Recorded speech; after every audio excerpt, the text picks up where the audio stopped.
Olá, boa noite. Hoje, assim, eu estou buscando, né, trazer vamos dizer, um tema para vocês que eu entendo que pode ser complexo, né? Porque quando a gente fala em vibrações, energias, sensibilidade, e a gente toca a gente aborda, né, em determinados tipos de assunto, que às vezes são considerados, vamos dizer, esotéricos, místicos, né? Muitas pessoas, assim, têm um pouco de resistência com relação a isso. Mas, assim, eu acho muito interessante quando a gente começa a abrir a nossa mente, e eu convido vocês para isso, para passear um pouquinho vamos dizer, nesse campo, nessa proposta de a gente adentrar um pouco dentro do que a gente chama de mistério, né? Ou eu, outras pessoas, geralmente quando a gente não entende alguma coisa, e dentro até da própria, vamos dizer, vários setores da vida, como ciência, filosofia, cultura, religião, a gente entrega isso por conta do mistério. Então, o que vem a ser o mistério? Então, eu acho interessante a gente se perguntar isso, porque eu acho assim fascinante. Quando a gente começa, por exemplo, determinados, às vezes, acontecimentos que acontecem com a gente que não tem explicação. De repente você está pensando numa pessoa e o telefone toca. Você está numa varanda, de repente aparece um pássaro e chega bem perto de você e começa a gorjear e a cantar, né? Muitas das vezes acontece, por exemplo, pessoas que a gente não vê muito tempo e a gente se encontra na rua, né? Enfim, são vários acontecimentos. Tem aquele negócio do déjà vu. Ah, eu já vi isso antes, eu encontrei com essa pessoa antes. Então, assim, o que é esse mistério? Na verdade, são sincronicidades. A gente hoje já sabe que existe todo um processo de ressonância. Então, é isso que eu queria falar. O que é a vibração, a ressonância, né? E quando a gente está vibrando em alguma ideia, pensamento, sentimento, e que isso, de alguma forma, encontra uma receptividade com uma outra ou pessoa ou situação, de repente as coisas acontecem momentaneamente. Porque é como se a gente criasse, né, na linha do tempo e do espaço, vamos dizer, uma manifestação, né, energética, e onde a gente atua mesmo, onde existe uma atuação real, material, dentro desse propósito, né, dentro dessa linha, principalmente dentro vamos dizer, dessa concepção vibracional de frequência. Então, assim, muitas das vezes as pessoas têm medo, né, das surpresas, do mistério, mas também é importante que a gente pense um pouquinho sobre isso, né? Será que esses mistérios que acontecem na minha vida, ou que nunca aconteceu, de repente, que podem acontecer, seriam sinais para mim? Eu estava vendo um vídeo muito interessante, né? E até assim, se eu for falar sobre isso, as pessoas às vezes podem ficar um pouquinho resistentes. Mas é um vídeo que eu assisto de uma médium que ela incorpora uma preta velha, a vovó Maria Cunga.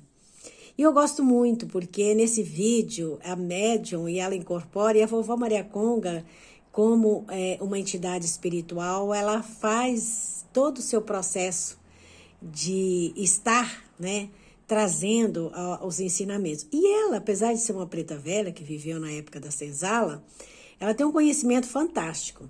E ela estava falando sobre isso na época quando ela viveu na senzala, que ela era uma preta velha, e que ela tinha que cozinhar, né? Isso ela na casa grande. E muitas das vezes ela levou chibatada porque ela não conseguia fazer a comida de acordo. Porque ela, desde mais nova, ela trabalhava na cozinha. Então ela dizia assim, poxa, eu vou aprender a cozinhar, porque eu não quero levar mais chibatada. E ela entendia que aquilo fazia parte do processo da vida dela, que ela era uma escrava e que ela não se revoltava com isso. E um dia ela foi buscar umas frutas selvagens para fazer um bolo, né? Porque assim ela pediu. E um neguinho foi com ela. E ela se perdeu na mata. E de repente esse negrinho falou assim: olha, eu acho que eu recebi um sinal que é para mim poder ir por aqui. Só que eu tô recebendo um calafrio, mas é para mim aqui, eu acho que a gente vai sair por lá. Quando eles chegaram numa clareira, lá tinham feitores que estavam prendendo escravos que estavam fugidos de outra fazenda. E aí prenderam os dois e falaram, não, vocês são fujões também. Não, mas não somos. Não deixou eles falarem. Bateram, açoitaram e eles ficaram presos. E ela falou, nossa, mas como que você disse que foi um sinal que trouxe você aqui? E agora nós estamos presas, né? E ela ficou preocupada, porque o menino era muito novo e ele recebeu uma chibatada. E ela estava muito preocupada com a dor. De repente, aí vem um negro, se aproxima e fala em Yorubá com a vovó Maria Conga. E reconhece ela, era um filho dela. Era o filho dela que tinha sido separado quando ela veio, que eles pegaram da África, eles compraram e ela se perdeu dos filhos. Então esse filho reconheceu. Ela chorou muito porque ela viu o filho, inclusive com a mulher e uma criança. E ela ficou assim, bastante emocionada, intrigada e com muito medo. Ela falou, pois agora que eu vi meu filho numa situação tão trágica dessa.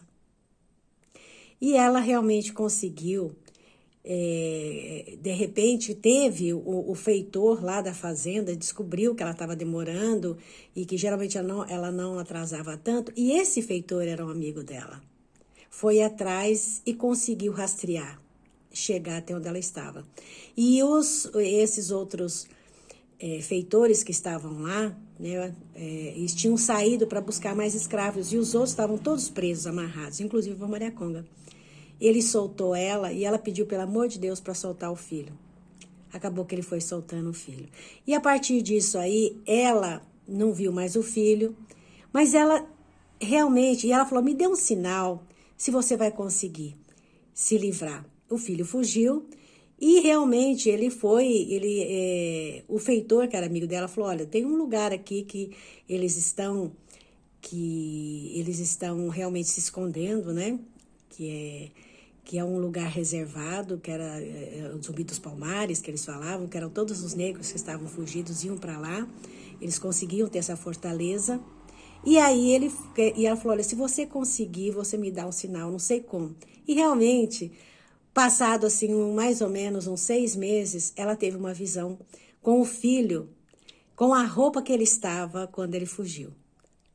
Então, ela recebeu esse sinal. Eu estou contando essa historinha para vocês, independente de vocês acreditarem ou não. Mas o que eu quero te colocar é o seguinte, dentro dessa história, o que ela colocou como um sinal, que na verdade foi até algo meio trágico, né? Que ela se perdeu, foi pega por um feitor, né?